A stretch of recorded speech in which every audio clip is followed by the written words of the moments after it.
তো বৈশাখ মাস পড়ার কারণে বনে প্রায় সময় বৃষ্টি হতো। এমনই এক বিকেলের কথা, টোনা আর টুনি তার জমির ধান কাটছিল।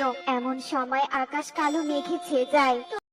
না, আকাশের দিকে চেয়ে দেখো, মনে হচ্ছে এক্ষুনি বৃষ্টি নামবে, কিন্তু আমাদের তো ধান কাটা শেষই হয়নি গো। যদি এক্ষুনি বৃষ্টি নামে তবে তো সব ধান বৃষ্টির জলে নষ্ট হয়ে যাবে। আকাশ দেখে মনে হচ্ছে এই বৃষ্টি শুরু হলে আর থামবে না। টানা 2-3 দিন বৃষ্টি হবে। এখন বোঝো মজা? তোমাকে কত করে বলেছি চলো টোনা ধানগুলো কেটে আনি, কিন্তু তুমি তো আমার কোনো কথা শুনুনি, শুধুই অলসতা করেছো। বনের সকলের জমির ধান কাটা শেষ হয়ে গেছে, শুধু আমাদের জমিরই ধান কাটা বাকি। এবার যে কি হবে আমার তো মাথায় কাজ করছে না। টুনি, আমি বুঝতে পেরেছি, আমাদের সময়ের কাজ সময়ে করা উচিত। অলসতা না করে যদি তখন তোমার কথা শুনে ধানগুলো কাটতাম, তবে আজ আমাদের এই পরিস্থিতিতে পড়তে হতো না।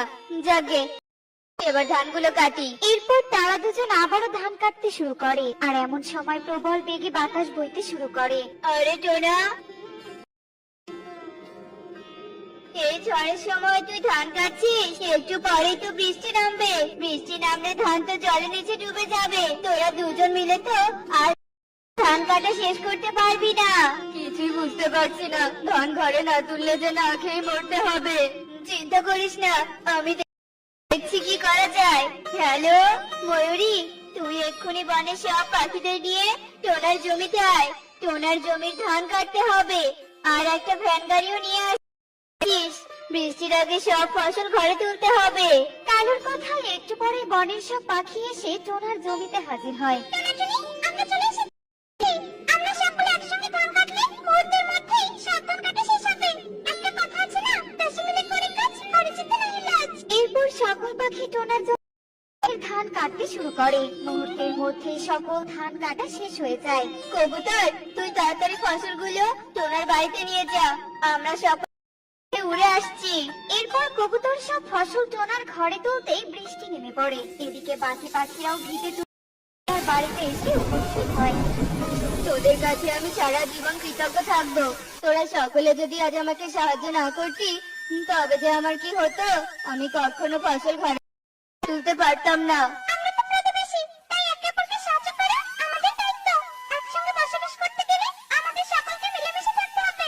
বাইরে তো খুব বৃষ্টি হচ্ছে, এই বৃষ্টিতে তো তোমরা যেতেই পারবে না। আমি বরং তোমাদের জন্য খাবারের ব্যবস্থা করি, পরে বৃষ্টি একটু কমলে তোমরা যে যার বাড়িতে ফিরে যেও। এরপর টনি রান্নাঘরে চলে যায়।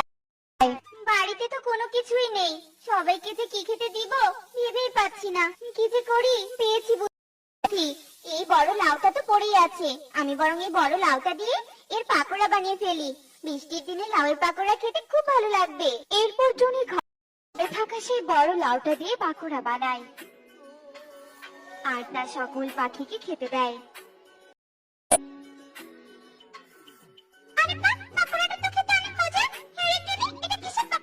ময়ূরী, এটা হলো লাউয়ের পাকোড়া। আমার গাছে একটা বড় লাউ ধরেছিল, সেই লাউ দিয়ে পাকোড়া বানিয়েছি। খাবারটা তো অনেক মজা হয়েছে। চলো, বৃষ্টি তো একটু কমেছে, এবার বাড়ি যাওয়া যাক। এরপর সকল পাখি খাবার শেষ করে বিদায় দিয়ে যে যার বাড়িতে চলে যায়।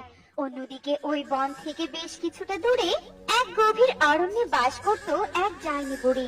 কাল বৈশাখী ঝড়ের তাণ্ডবে আজ তার কুড়ে ঘরটা ভেঙে চুরমার হয়ে গেছে।